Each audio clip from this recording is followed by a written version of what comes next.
Good morning, and thank you for joining INSA's Coffee and Conversation featuring Sue Kalweit. Before we begin, we'd like to share a video from our sponsor, Guidehouse.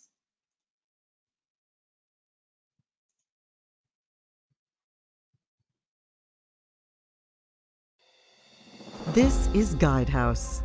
We work side by side with our commercial and public sector clients to address their most important challenges by advancing strategic thinking and building trust in society. Our national security segment transforms our nation's greatest emergency management, homeland security, diplomatic, law enforcement, and intelligence community challenges into opportunities. We work side by side with federal agencies to optimize mission operations by defining a vision for the future, a strategy to achieve it, and a plan to measure impact. The future of consulting lives here.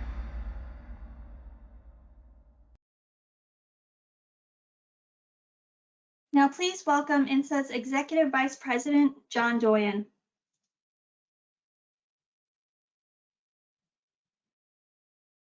Good morning, and thank you for joining us for Coffee and Conversation today. We're pleased to welcome back one of the community's top leaders today for a timely conversation on workforce development, and specifically what it takes to develop a culture that empowers people and advances mission outcomes. Before we begin, let me run through a couple of our usual housekeeping notes. If you have questions, and we hope you do, please submit them through the Q&A box on the right side of your screen. We'll do our best to get to all of your questions. Also, we are pleased today to welcome members of the press to the call, and this is a reminder that this program is on the record. And finally, I'd like to thank our sponsor, Guidehouse, for their critical support of this program. We could not deliver this kind of thought leadership without the support of our partners. Now I'm pleased to welcome Ingrid Peterson, member of the National Security Segment Senior Leadership Team at Guidehouse, who will introduce our speaker. Ingrid, over to you. Thank you, John. I would like to thank INSA for hosting today's conversation. It is critical for us to remain connected during these challenging times.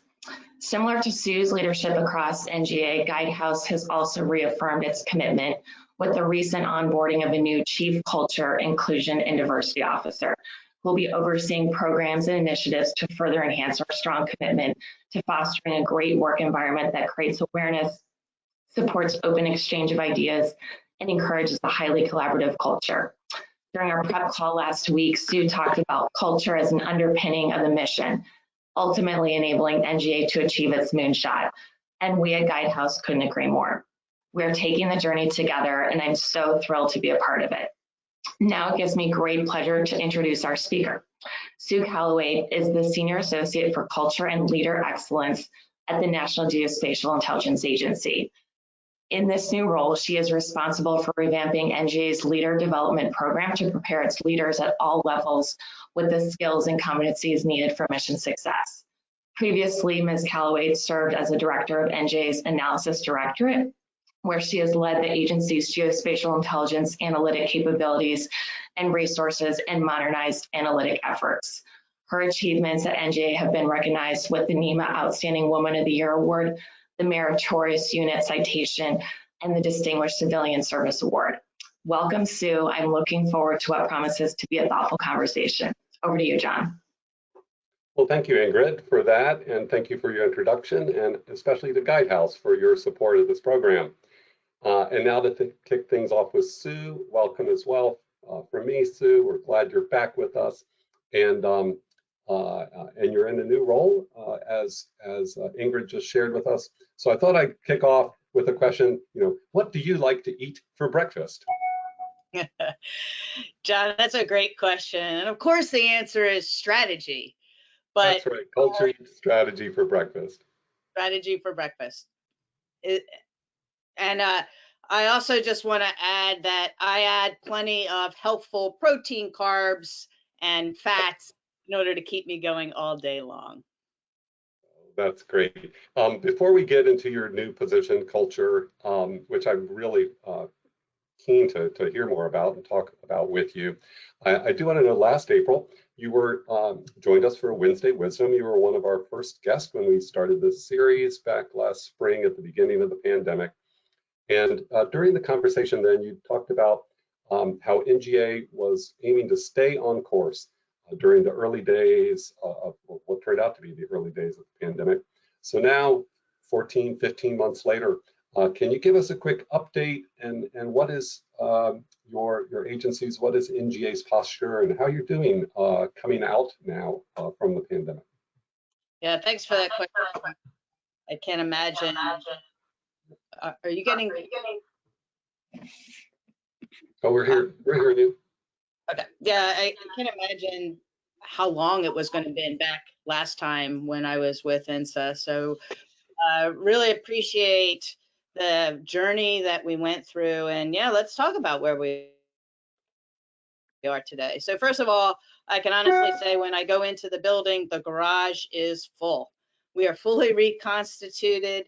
I imagine that the parking lot in St. Louis at both our 2nd Street and our Arnold facilities also are full. I look forward to visiting with teammates in July when I go out there, and also where we have locations around the US and around the world where it's safe. I'm sure the parking lots and desks are full there. So we've got workforce coming back into the building, working the mission really hard, and some places getting caught up, many other places really moving forward fast and furious. We also are starting to relax many of the COVID safety procedures that we had in our buildings, in NGA's buildings, as more and more teammates become vaccinated, which is really, really great news. We also recognize that in the event COVID pops up again and we do see new variants, the Delta variant, for instance, looks like it's becoming increasingly prevalent. We will continue to monitor that. And if any of our safety measures need to go back into place, we will absolutely take those actions as conditions warrant. I suspect, though, John, that what you really are asking about is our posture vis-a-vis telework and the hybrid work environment. That is sort of one of the top conversations in industry generally, but also in the IC and DoD. Let me first of all start off with saying that we have had an active cross team in terms of work that we're doing in the hybrid environments. Let's focus there first. And within my old team of analysis, we continue to work missions and projects that align with our GeoInt program of analysis, which really are best suited for working on the unclassified fabric first. So we do have active mission work going on. Have many of our work that we can do on the unclassified fabric continuing to go on as well. So we do have plenty that teammates are able to do and are doing while they're on the telework. I would say that during the pandemic, looking forward, like what did we bring forward from the pandemic into the environment today? The policy that truly had the greatest impact for teammates was our telework policy. With the most significant change being the permission to telework while dependents were home. Prior to COVID, that was not permitted, but we had no choice. As a result of what we learned from the pandemic and our experience with telework, we have a new telework policy in place at NGA of significance. Frontline supervisors can approve now up to 64 hours of telework per pay period. And we also have extended that policy that allows telework while dependents are at home. We are anticipating, although don't have final confirmation yet, that OMB will institute that policy. That is, will permit all of the federal government to continue teleworking with dependents at home. And we're hopeful that that is true. And then we will permanently update our policy in accordance with OMB and DoD policy along those lines. I have to say that the hybrid environment is challenging and we're learning as we go. When everyone was home teleworking, the policy and their approach was very much straightforward. Today, with teammates, some of them in the building, some of them at home, working at various times, there are challenges that especially managers and supervisors are working through in terms of balancing the needs of our individual teammates, along with the importance of bringing our mission back and focusing on our partners and our customers in delivering the GEOINT that they deserve and they need. So thanks.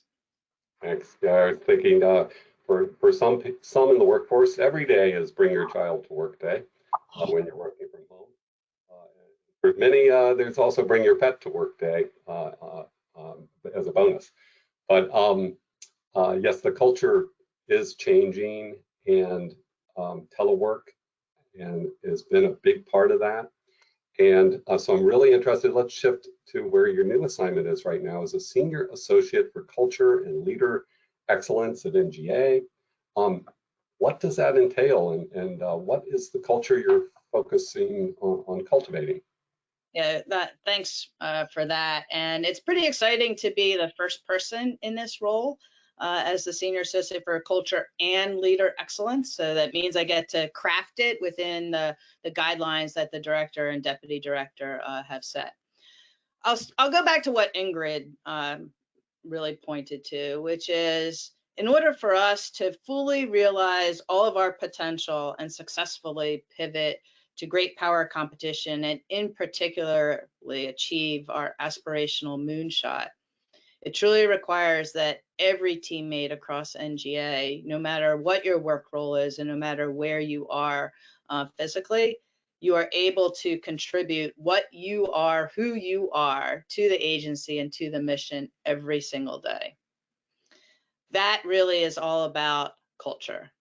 We define culture as the collective regard, as the collective attitudes and behaviors that we share about our people, Team NGA, about our organization, about our programs and priorities.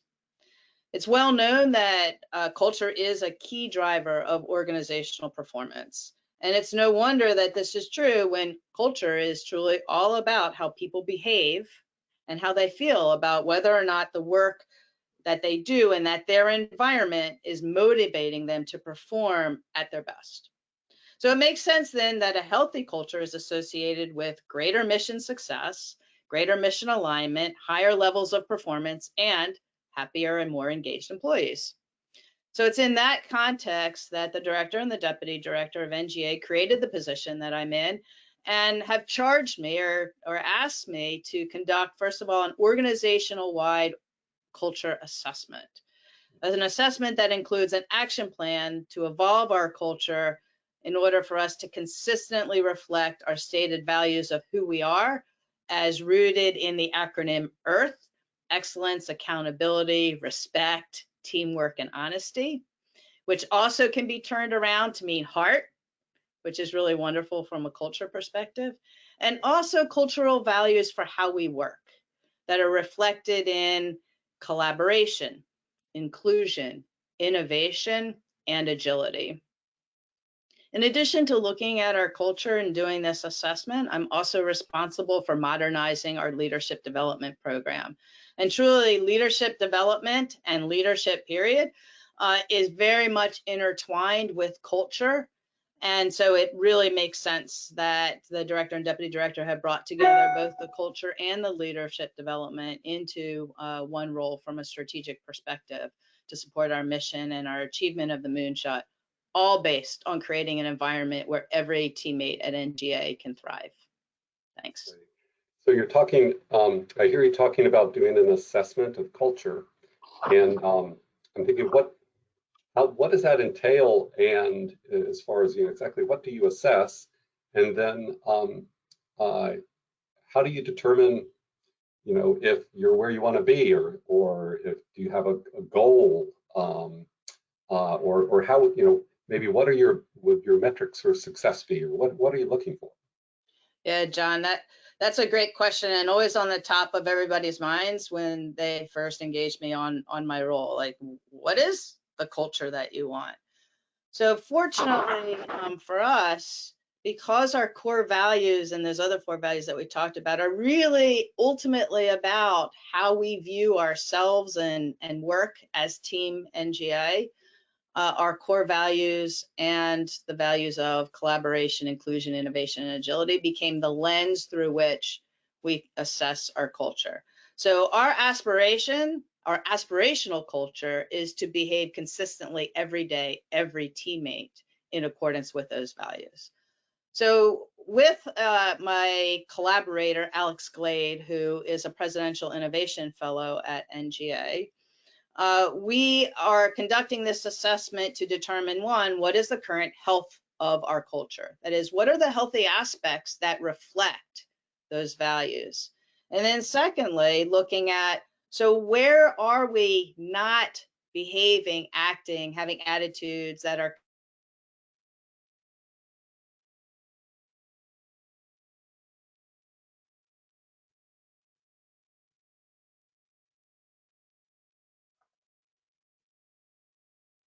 I think Sue may be frozen at this moment. Sue, if you can hear me, you are frozen.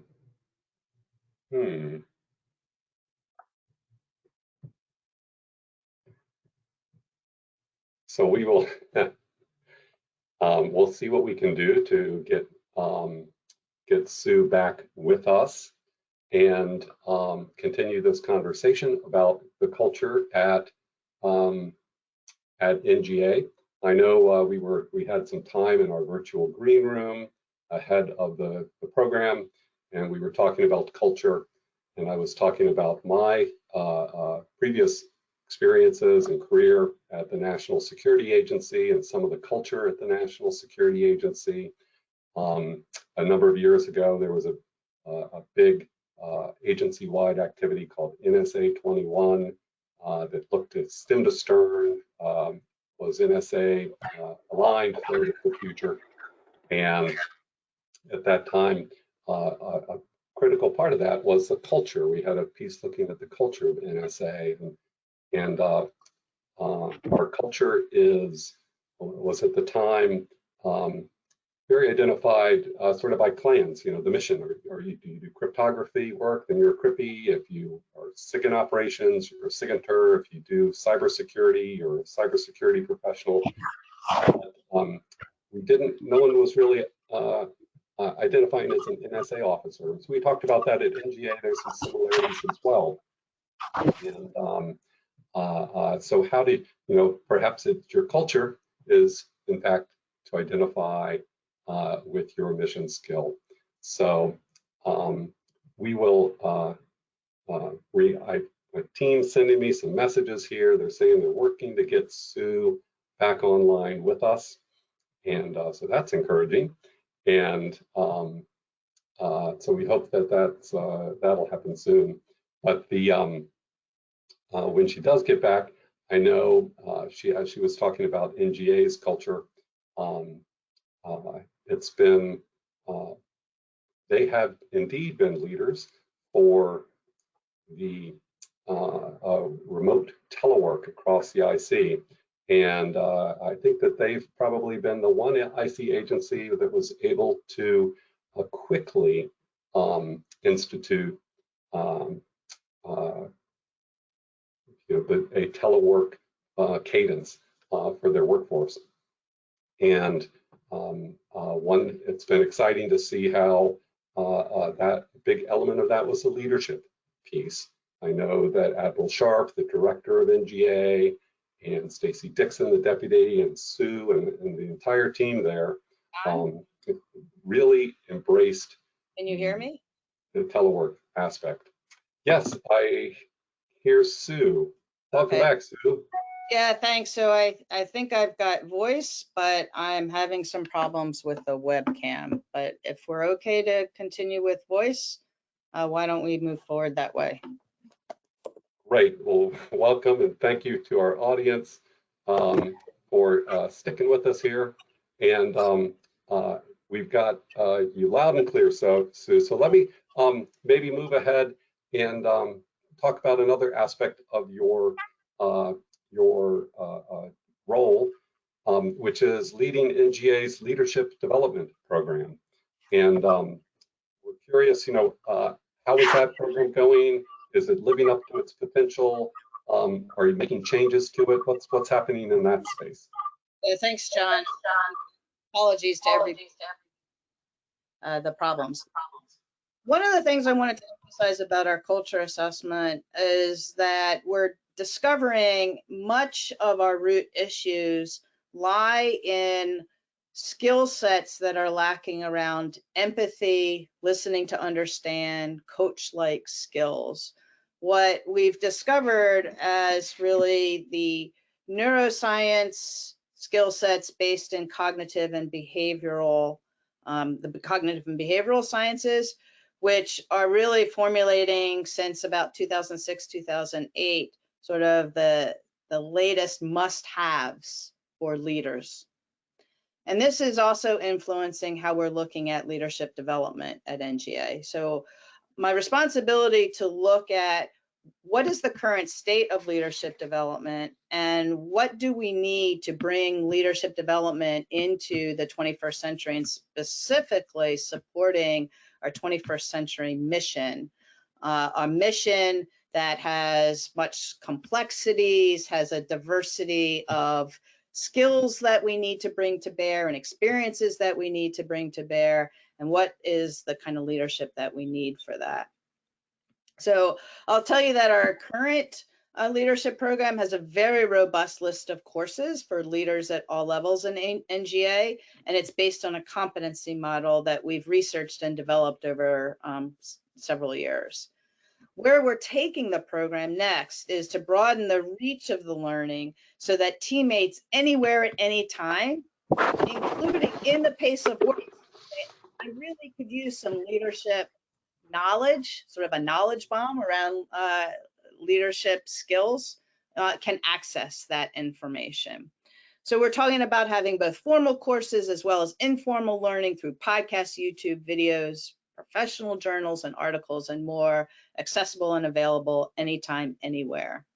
We're also planning to expand our coaching program so that leadership learning includes learning coach-like skills for improving our empathetic listening, and also using coaches in the pace of learning as a mechanism to continue to practice and gain feedback on our leadership skill development. So in summary, we're developing an approach that will weave leadership learning and development into the everyday, into the pace of business, from hire to retire, so for leaders at all levels, for teammates to be able to access it and use it when they need it, and to gain the kind of practice and feedback that will continue to not only develop but also hone these leadership skills, and leadership skills in both the doing of leaders as well as the being, the who you are, bringing your emotions to bear in positive types of behavioral ways. I want to also let folks know that NGA, we have an RFI out on the street today that's requesting your feedback on capabilities that will help us achieve this vision. So I encourage everybody listening today to look for that RFI on SAM. We also are reaching out and engaging with partners throughout the IC and DoD on their leadership programs, both the current state and where they're going as well, so that we can learn from what others are doing as well as from what industry is doing as we move forward in developing this plan for our future and our 21st century mission. Thanks. Great, and thanks for sharing that information about the RFI. I know our members at INSA often are asking, how can industry help in whatever mission aspect it is for an agency? So I'm sure there are a number of our members that will take a look at that and see how they might be able to respond. And I also like it hearing you talk about empathy, Sue, and it made me think about the diversity, equity, and inclusion aspects of culture. And how does diversity, equity, and inclusion fit in to NGA culture and what you're doing? Yeah, so first of all, there is a very natural intersection with diversity, equity, inclusion, and culture. And I think it helps for folks to understand where I come from in terms of defining what diversity inclusion and diversity, equity, and inclusion are all about. And I think about diversity as representation. It's a fact. You can count diversity in essence. Inclusion is about the actions that you take to consciously and with forethought engage others who have different perspectives, different experiences, different views, thoughts, ideas into your creative thinking and problem solving. So it's that action of purposefully bringing folks together, as well as asking, well, who's not here and should be? The ultimate aspect of that diversity and inclusion is belonging.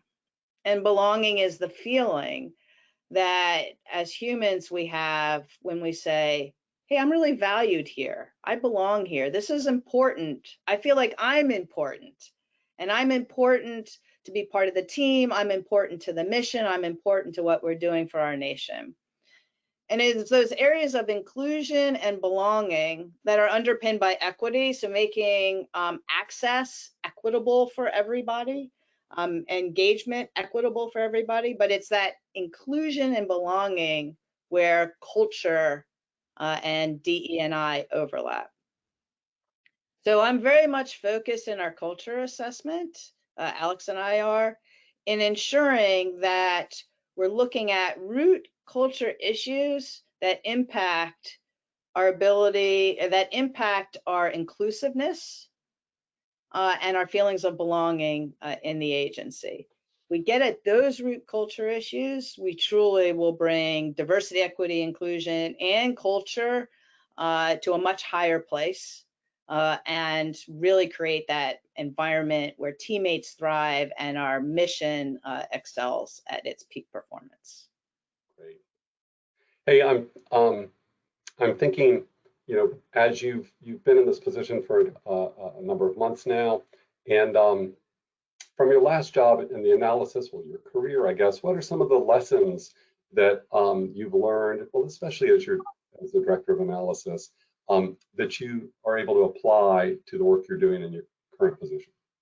Yeah, John, it really goes back to the discussion we just had around inclusion and belonging, because what first comes to my mind about what is my biggest takeaway from my experience as director of analysis is the power of empathy and humility to create connections with teammates, connections that truly result in creativity, innovation, and high performance.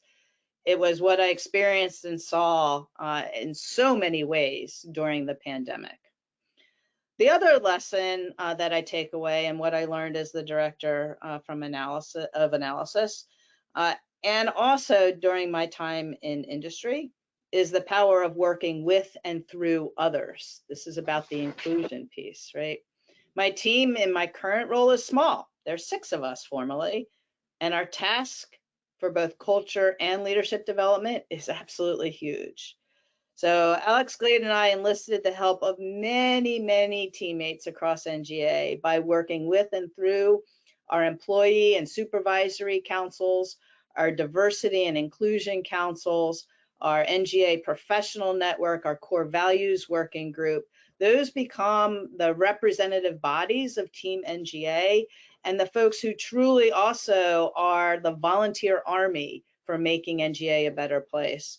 So working with and through them, as well as engaging our Bridge Builders team, who is a government capacity of trained facilitators and specifically trained to facilitate culture sessions. That's how we've been, one, conducting the culture assessment itself, and the culture sessions that we held through the working with the trained facilitators. Invited teammates from across all of NGA, and we had fantastic response.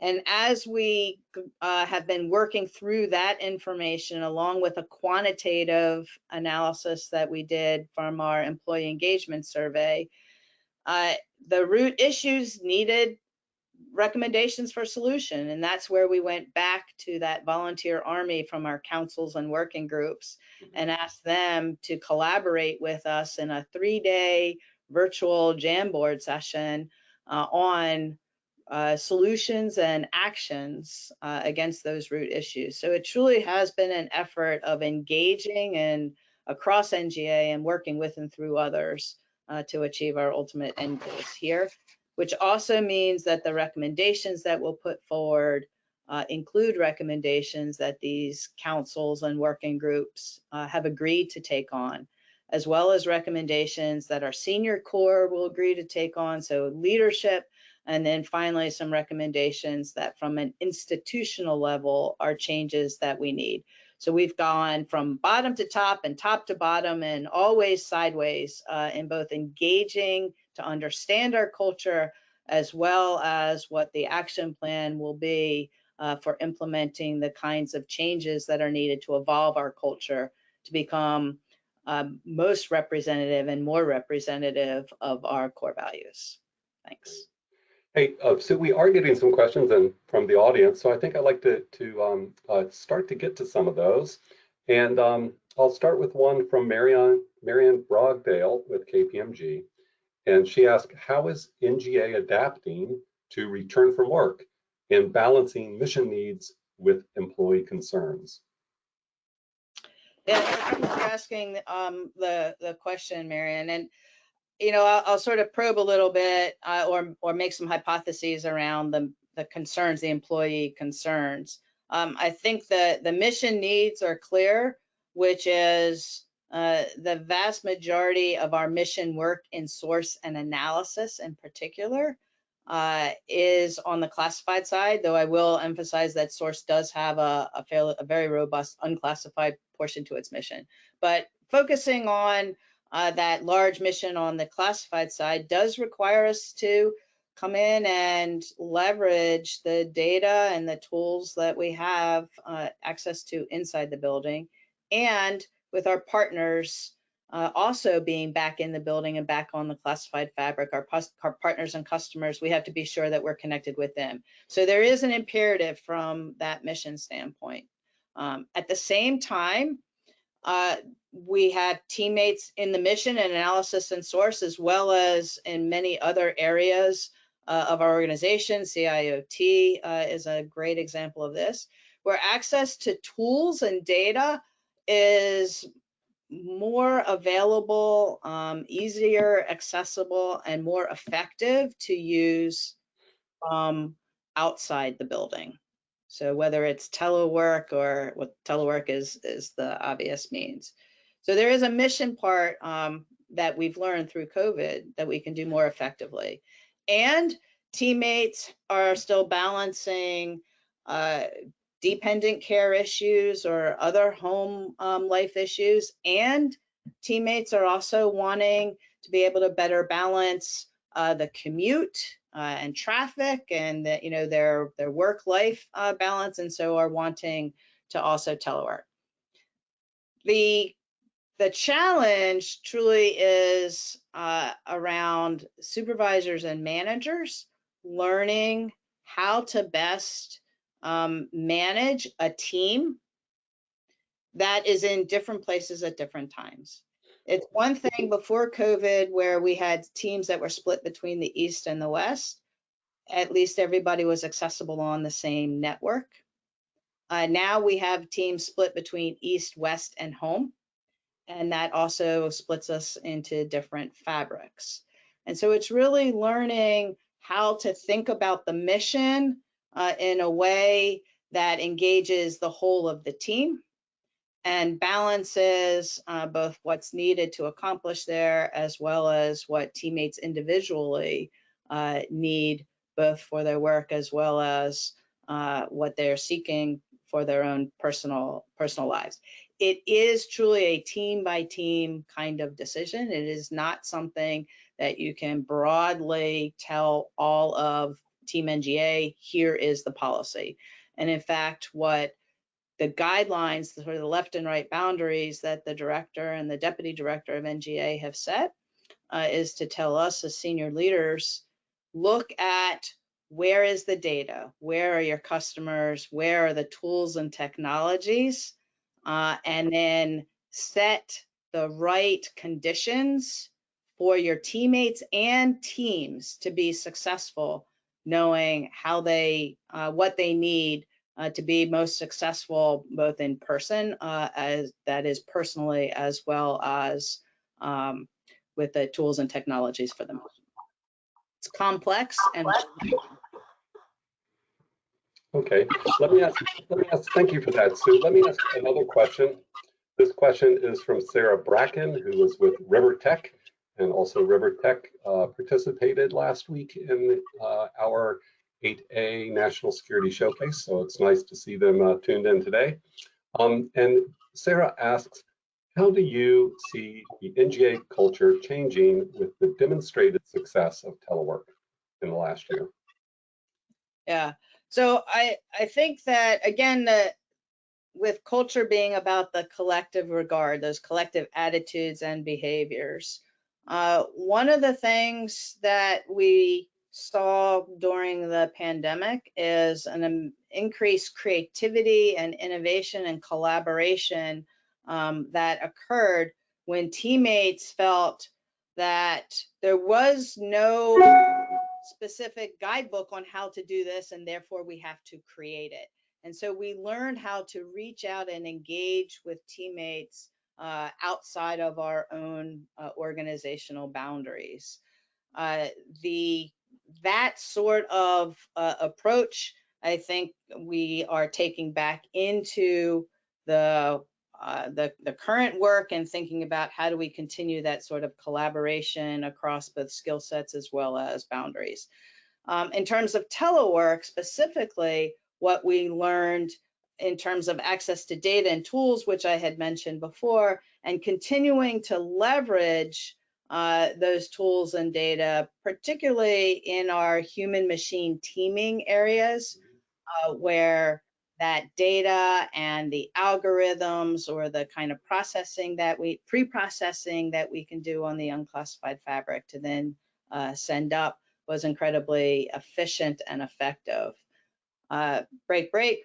Also moving into some more administrative kinds of things. I was talking with a teammate of mine who was saying how much she loved the flexibilities of being able to do, for instance, her time card from home and some other administrative things. Every day, nearly, teammates have some sort of administrative work that they're probably engaged in.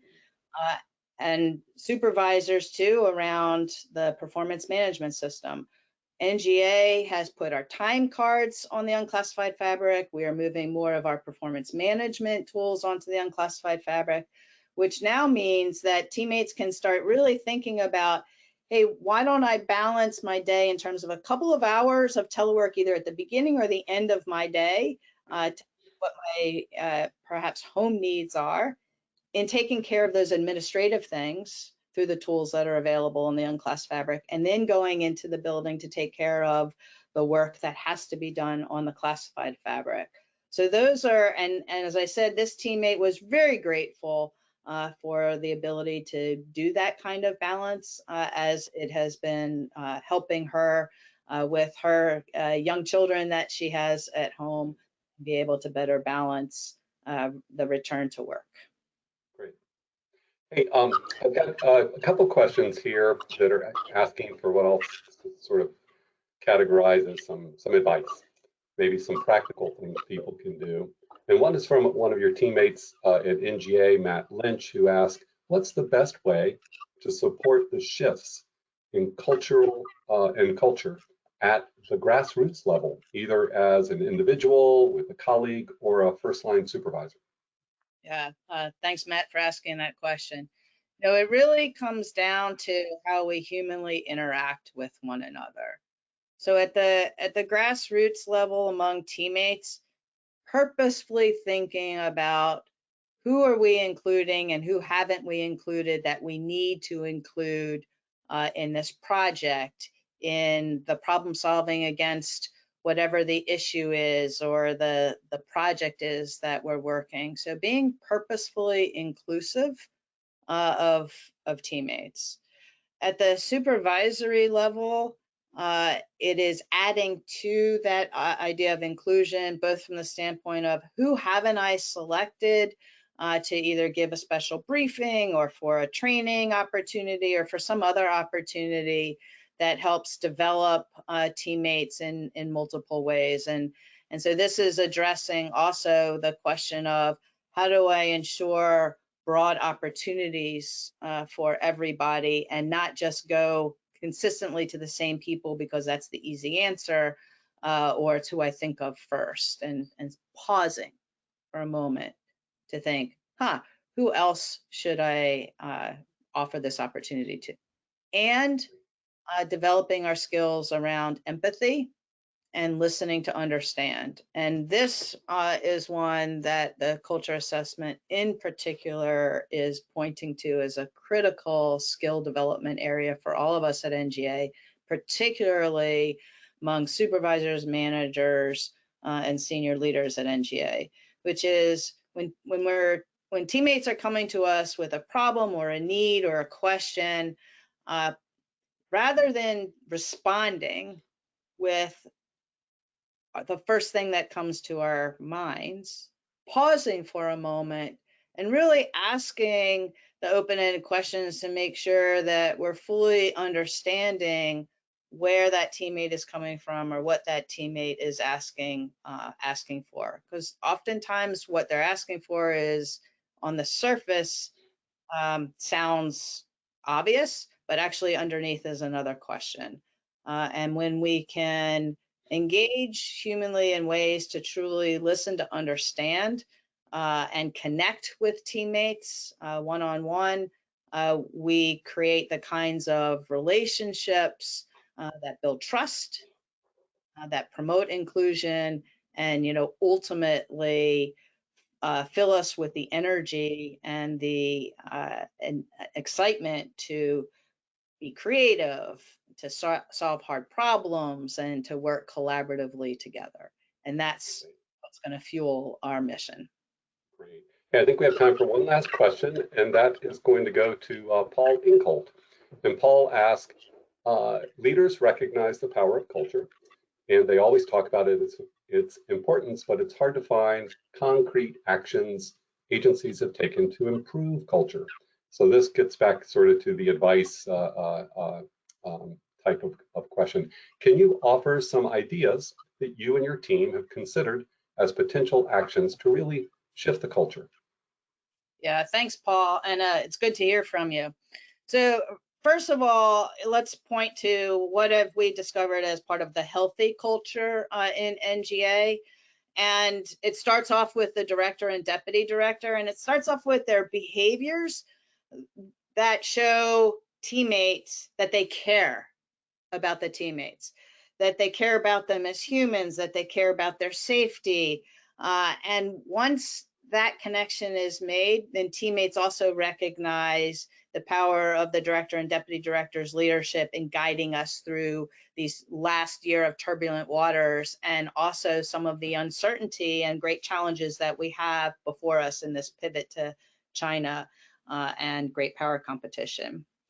At pockets across NGA, we also have examples of healthy cultures, and they are really struck by the teammates helping teammates. It's really about mentorship programs that we have. It's about initiatives that we have to help review talent profiles and promotion packages.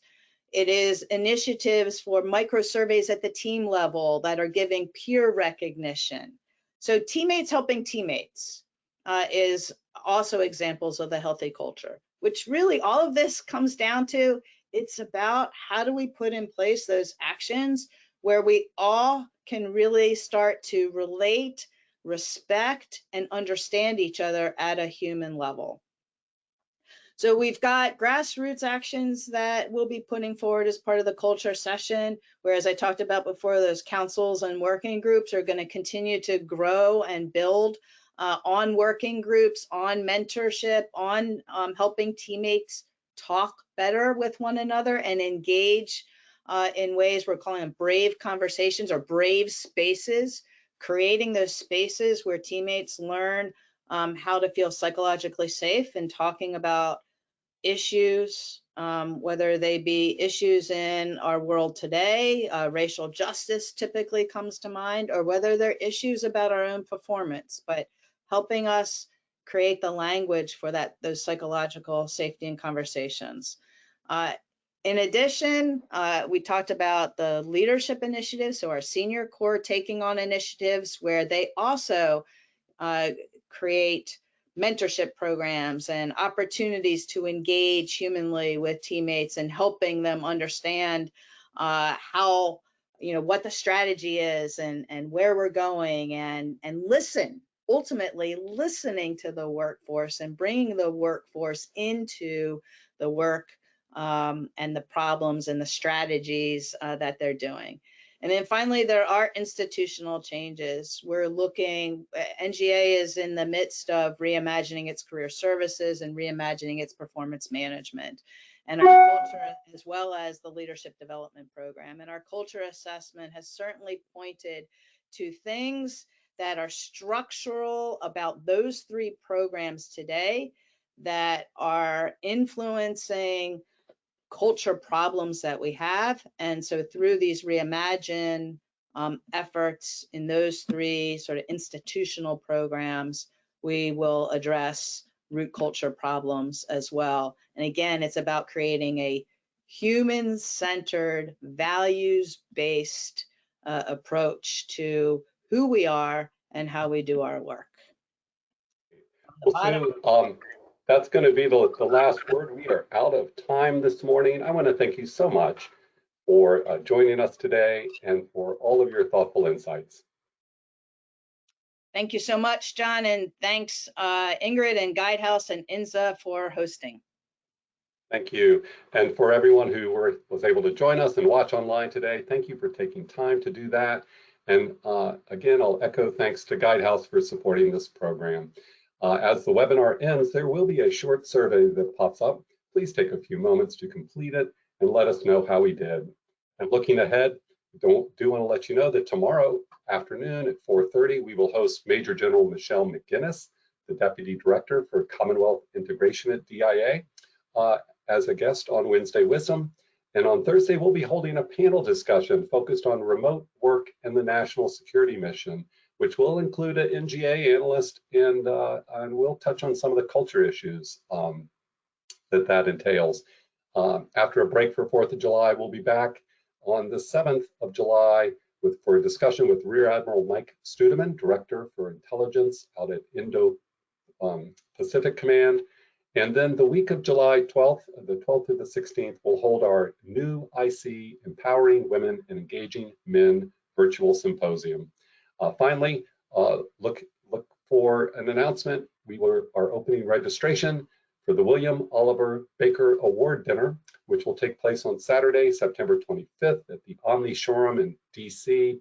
We expect nearly 700 IC and national security leaders to be on hand as we celebrate former PDD&I, the Honorable Sue Gordon. It should be quite a memorable evening. You can find the full lineup of our events on insaonline.org. And this concludes today's program. Stay safe and healthy and have a wonderful day.